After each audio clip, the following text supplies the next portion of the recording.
A dare cost me my life. Hi. My name is Sam Ballard and I used to live in Sydney, Australia. I used to be an avid rugby player and only lived for 28 years. My story started in 2010, when I was only 19 years old. I was having a good time with my friends and we were having a bit of wine. All of a sudden a slug came crawling across. I was dared to eat it. The only thing I said was, "Should I eat it?" And then off I went and gulped down the slimy creature. All the guys were cheering and laughing. It was just a simple dare. At first everything seemed fine, but within a few days' time, I began to complain of severe pain in my legs. Then I started vomiting and experiencing dizzy spells. First Mum got worried that I might have multiple sclerosis, which had afflicted my dad. But the doctors said that wasn't the cause. This is when I told my mum I had eaten a slug. Mum replied, "No, no one gets sick from that." However, the doctors found out I had developed rat lungworm disease from the infected slug. This disease is caused by a parasitic worm found in rodents and sometimes in slugs and snails if they eat rodent excrement. When I ate the slug, it transferred to me. The larvae of the worm moved through my body, affecting my intestines, liver, lungs, and central nervous system. While this disease typically causes mild symptoms or no symptoms at all and people have a fast recovery, I experienced severe symptoms. These parasites can cause severe damage to the brain, spinal cord, and nerves. In my case, they caused a coma and left me wheelchair-bound and unable to eat without a tube. I was paralyzed from the waist down. I needed 24-hour care, 7 days a week, and was prone to seizures.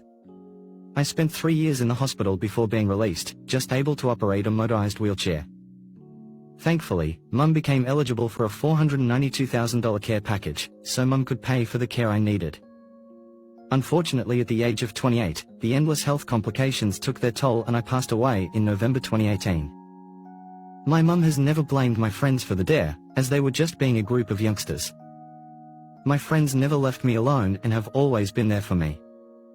It is not bad to have fun with friends, but just be careful and be aware of what is safe and what not. He's sorry. Oh, he's sorry. He's sorry. He's sorry. He's sorry. He's sorry. He's sorry.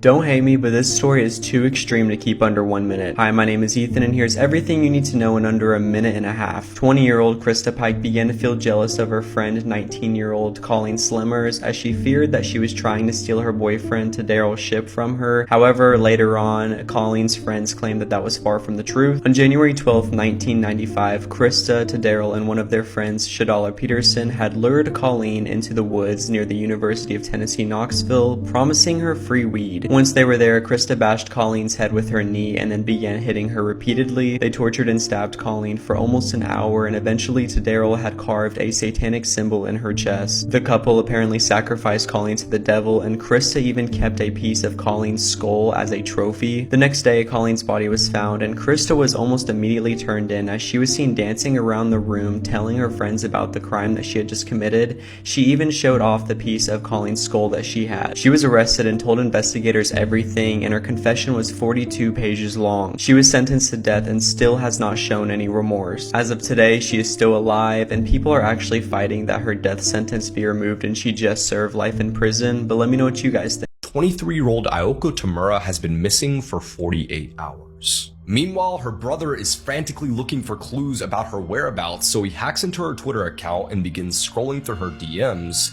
and that's when he comes across a username that he doesn't recognize. He clicks on their page and sees an anime profile picture with a rope around its neck.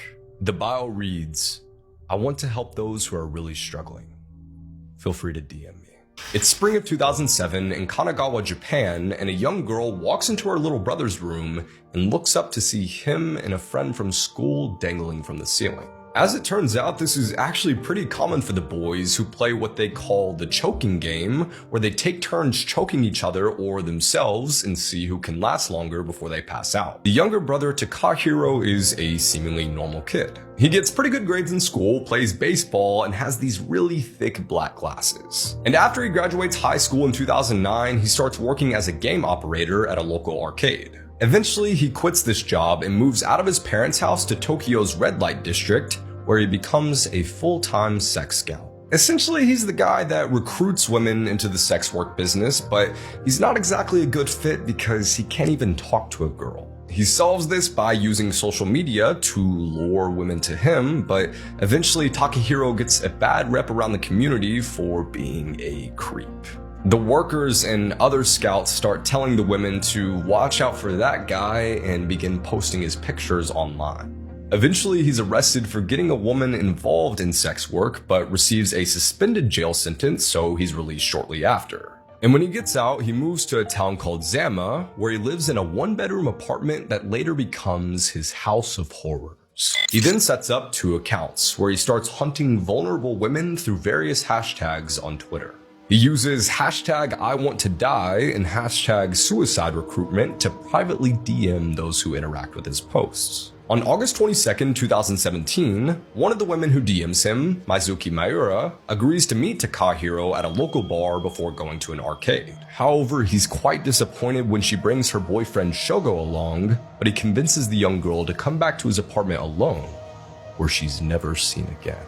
A few days pass by and Shogo goes to Takahiro's apartment looking for his girlfriend, but he too disappears. Over the next 2 months, several local women mysteriously disappear, and the most recent of which is 23-year-old Ayoko Tamura. Her brother is reading through her DMs when he comes across a profile at Hanging Pro, and the account has an avatar with a noose around its neck and crimson-colored wrists. He then comes across a tweet that reads, "If you are at a dead end, please consult me." Ayoko's brother then files a missing persons report with the police, and investigators come across another Twitter account that belongs to the same user. On this profile, he's a lonely guy who just wants to die, but not alone. In the meantime, the brother is doing some investigative work himself, and he sees various women are engaging with both of these accounts, so he begins messaging them to see if he can find any information about the whereabouts of his sister. Eventually, one of these women messages him back, so they agree to make a fake date to catch the Hanging Pro. Halloween night 2017. The woman is on her way to meet Takahiro at a nearby train station, and when she arrives, he's already sitting there waiting for her. They begin to make their way back to his apartment. He unlocks the door, they walk inside, and it's at that moment that they hear a knock at the door. Police then come barging through the door and grab Takahiro, demanding to know where Ayoko is, and he calmly looks at them and says, "She's in there." The officers turn and look and see a small cooler on the floor, and when they open it up, they find her head. They proceed to search the rest of the apartment, where they find the body parts of 8 other victims scattered in various boxes and coolers. Takahiro tells the officers that he kept everything that didn't decompose because he's afraid of getting caught, and he'd even tried to cover up the smell with kitty litter, but obviously this didn't work. When his neighbors are questioned, they too say that his place always smelled, but they had assumed it was the sewage. They also go on to say that Takahiro was always taking out his trash, and now they know the reason why. Autopsy reports show he's claimed the lives of 9 victims, 8 women and 1 man, all in the span of just 2 months. The report also shows that the cause of death for the victims was quite similar. All their bodies were dismembered and they had red marks on their neck, hinting that Takahiro had choked them to death, something he had done since he was a kid. Takahiro Shiraishi is arrested and accused of 9 counts of murder. His ex-girlfriend later tells reporters that she had received a text from him saying, "I killed a hostess who wanted to die, but she took it as a joke."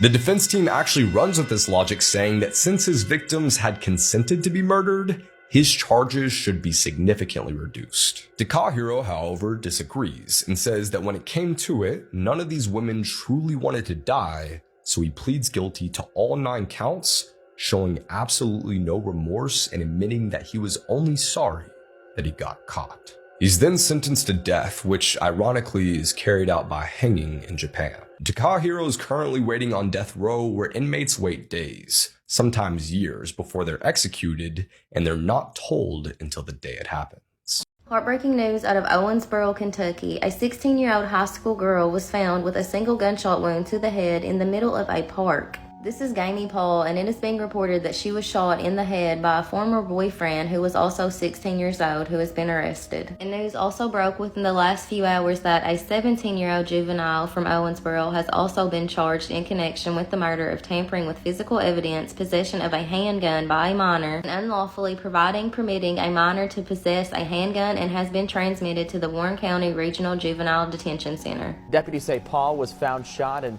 Ben Haas Park earlier this week. Authorities say she was taken to the hospital where she later died. The sheriff says a minor is suspected of pulling the trigger. His name has not been released, but we do know he's charged with murder, tampering with physical evidence, and possession. Hi, you ever heard the story of the dude who decapitated and ate someone on a Greyhound bus?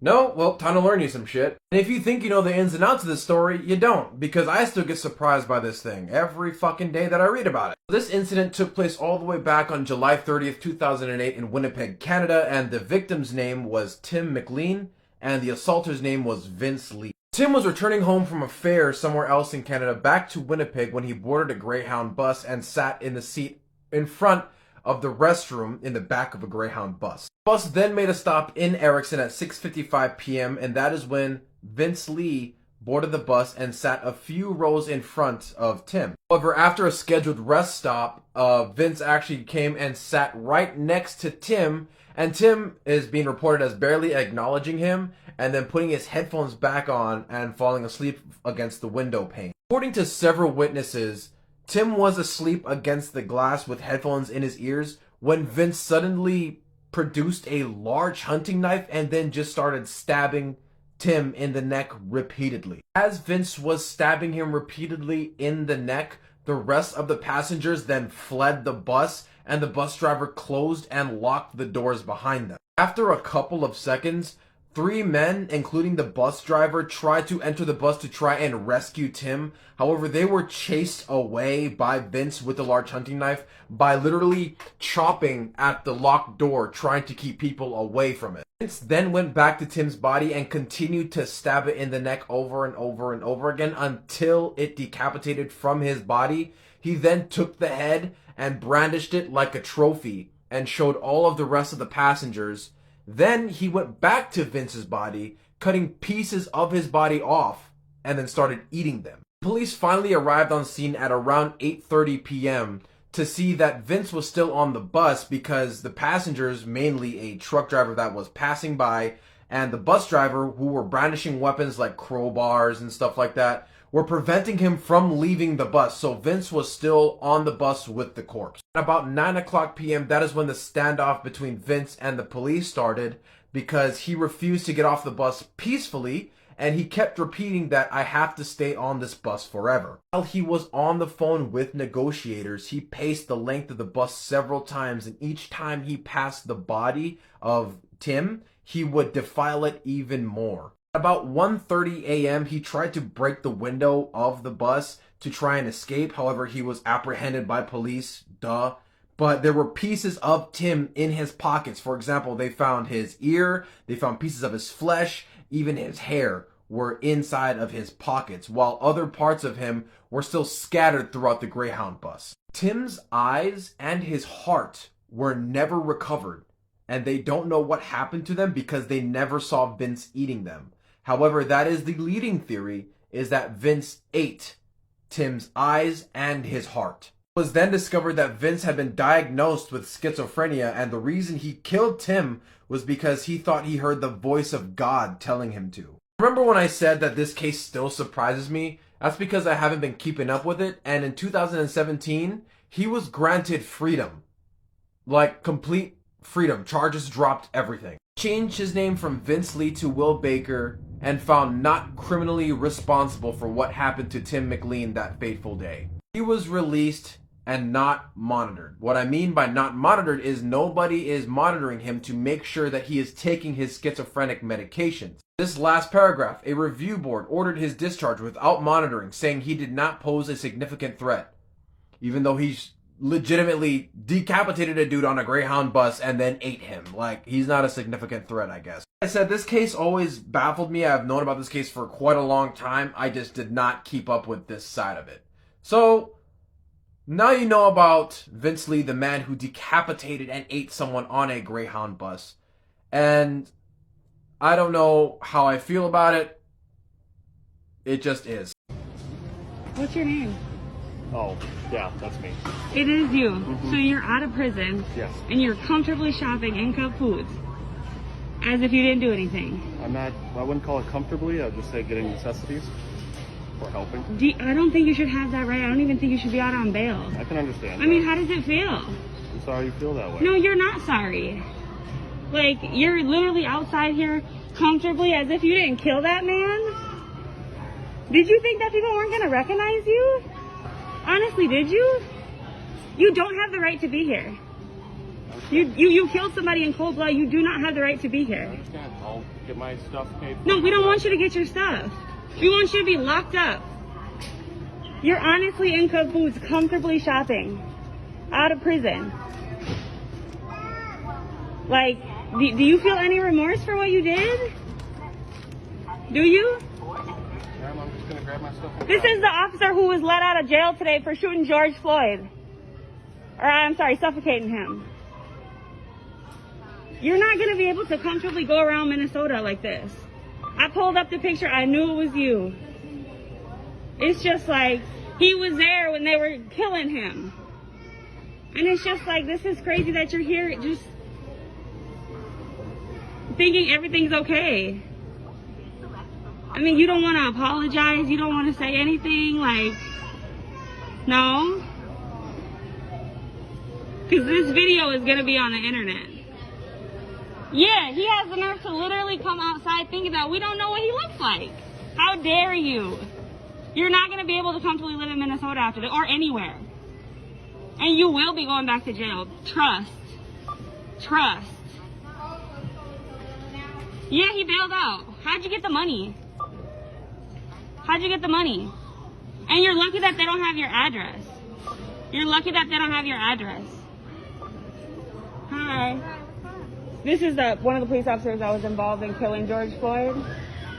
If you haven't seen this photo on the internet as of late, this is just moments before 12-year-old Emma Brown took her gun and used it on her father and then herself. Last September, Emma and another 12-year-old friend devised a plan to murder Emma's family and her pets and then run away to Georgia together. Shortly after this photo, she then proceeds to shoot her father in the stomach and then run toward her driveway to take her family car to meet with her friend about 230 miles away. It's believed in this moment that Emma might have panicked and then shot herself in the process. The thing that's raised a concern is, as of right now, Emma's friend, who hasn't been publicly identified, is believed to have planned the entire ordeal. One of the biggest discussions as of late is that Emma's family had no idea how her and her friend had actually met, but she has been arrested and charged with a conspiracy to commit murder. The father did end up surviving the incident, but now conversations are being struck throughout the entire internet about whether or not parents know who their children's friends are. The police have also raised concerns and reports blaming social media for this occurrence.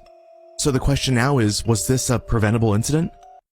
Do you know about one of the deadliest shipwrecks in history? And no, I'm not talking about Titanic. I am talking about even deadlier than the Titanic. This is the story about the Jola. The Jola is often referred to as Africa's Titanic, and yet I'm betting many people don't know anything about it. On the 26th of September 2002, a Senegalese government-owned ferry was traveling between Ziguinchor and Dakar, which is the capital of Senegal, and it got hit by a storm on the way and capsized off of the coast of the Gambia, killing tragically 1,863 people on board. There were 64 survivors, and there was only one woman who survived out of 600 passengers who were women, and she was a pregnant woman. Here's a photo of the lady who survived.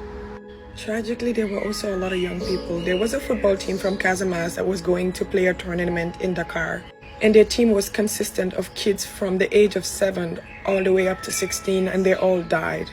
The reason why the crash happened was because the ferry was overloaded. It was supposed to have 539 people and a maximum of 35 cars. But a lot of people just slipped through the cracks, and some didn't even have tickets, and it went up to about 2,000 people on board. So when the storm hit, it was immediately a problem. And they were also unable to have a mayday call or let people know what was going on.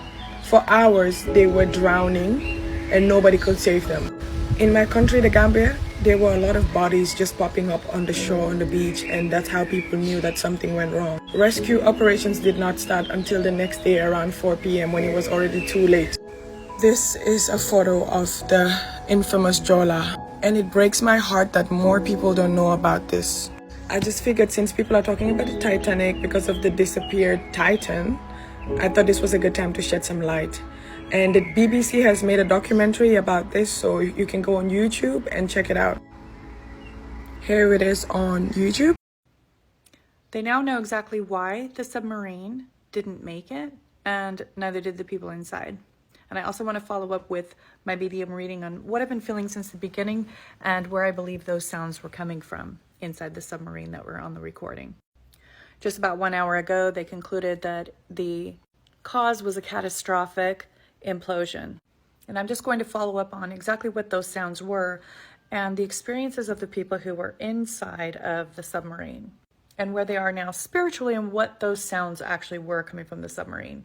Trigger warning, this is about death and what happens after death, although it's very positive for me to know what's going on when people carry on past the veil.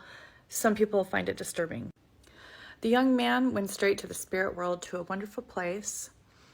So did these other two here and this man over here. They all went to their spirit world and their good place. This man here remained under the ocean, and actually still near the submarine and the place where this all happened, and also near the Titanic. He also was trying to get the attention of the people who were searching for them even after death. So his spirit did not know he was dead yet. He continued to try to get the attention of the searchers. He is also a good example of when spirits will become earthbound for some reason or another. Usually it's for their own journey and their own comfort. He is still exploring the bottom of the ocean, doesn't quite realize he's dead or why he doesn't need to breathe under the surface of the water. Please like and follow me and I'll give you even more. Did you know that Chucky is a pedophile? And so is Howard the Duck. Well, not the characters, but the actor, that is. This is Hollywood actor Ed Gale, who played Howard the Duck and Chucky amongst a number of other roles in his career. And recently Ed was caught by online predator catchers. Apparently he had tried to solicit hand, oral, and possibly anal sex from a 14-year-old boy. And now, after admitting to all of this on video, Ed is under investigation. I'm going to show you a clip from Creep Catcher Unit. They're a group that catches online predators. And let me tell you, this one was especially heartbreaking because I love the Chucky film series. It also should be noted that Jeffrey Jones, the villain from Howard the Duck, is also a pedophile. We just covered his story in another TikTok a few days ago. But anyways, here's the clip. Kid stuff with a kid. You grab another page, look at this. I also know you're still a virgin. Are you gay? Like, do you think this is appropriate to talk to a kid like this? If I grab every, like, well, yeah, I'm literally grabbing random pages just to show you an example of how graphic this chat is. Because you committed 2 felonies today. Do you understand that? Yes. Communicated with a minor online sexually. Yes. Can we agree on that? Did you talk sexually to a minor online, yes or no? Yes. That's a felony. Yes. Having a meeting with this kid, inviting him over to your apartment to continue to do these sexual acts is illegal. 2 felonies. Yes. This is Peter Scully, one of the worst pedophiles in world history. I'm about to tell you his story, but seriously guys, this one is incredibly disturbing. It's so dark, and viewer discretion is really advised for this video. So Peter Scully, he's still alive. He was from Australia, he had a family there, but he was engaging in criminal activities and he eventually fled the country and moved to the Philippines. And this is where the darkness really began. While he was in Australia, Peter Scully started up an international child sex abuse ring. The things that were done to these kids are, I mean, I can't even talk about them here on TikTok, but he also started up a pay-per-view video service. And with these videos, he was producing CP, but one of the most extreme forms of CP that can possibly be produced. So how did all this happen? Well, when he was out living in the Philippines, Peter Scully had 2 Filipina girlfriends.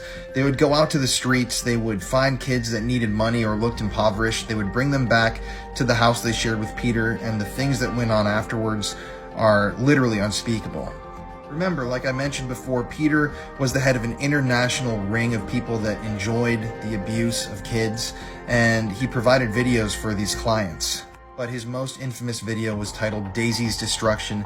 This video that he produced was so extreme, so hardcore that people on the internet, when they heard about what happened in the video, literally thought that it was an urban legend and they thought that there was no way this could be real. This is an actual screenshot of the beginning of the video. This is a screenshot from the very beginning of the video. In the video, 3 young girls are repeatedly tortured for hours and hours on end by Peter Scully and his 2 girlfriends from the Philippines. They are beaten, they are sexually abused. I mean, I can't even describe, like I said on TikTok, some of the things that happened in this video. And 18-month-old Daisy. Now keep in mind that all of this was on camera. That's the most disturbing part of this. One of Peter's victims actually ended up dying. They were buried in his house. And this sick individual literally sold that video footage across the world. And what's even more disturbing is that there were lots of people willing to pay to see that video. I'm not kidding. People were paying $10,000 to view this video. That is absolute insanity that there are people that sick out there in the world. And this is only the beginning of the crimes that this guy carried out. Some of the other stuff that we're going to touch on is absolutely disgusting. It's just horrific.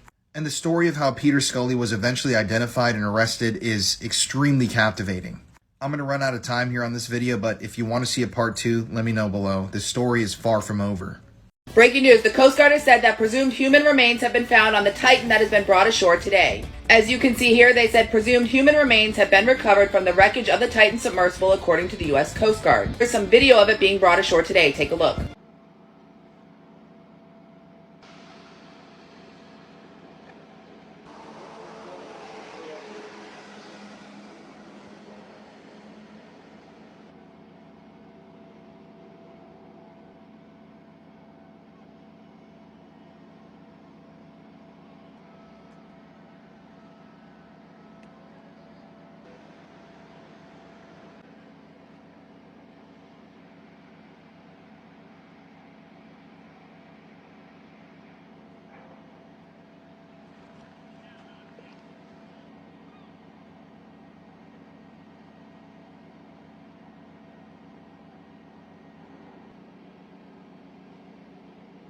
However, the coroner has warned that the remains of the Titan V are unlikely to ever be recovered despite large parts of the submersible wreckage being brought ashore. At this time, they've not provided any further details, but I'll keep you guys updated. What do you think? Drop in the comments. Oh no. No,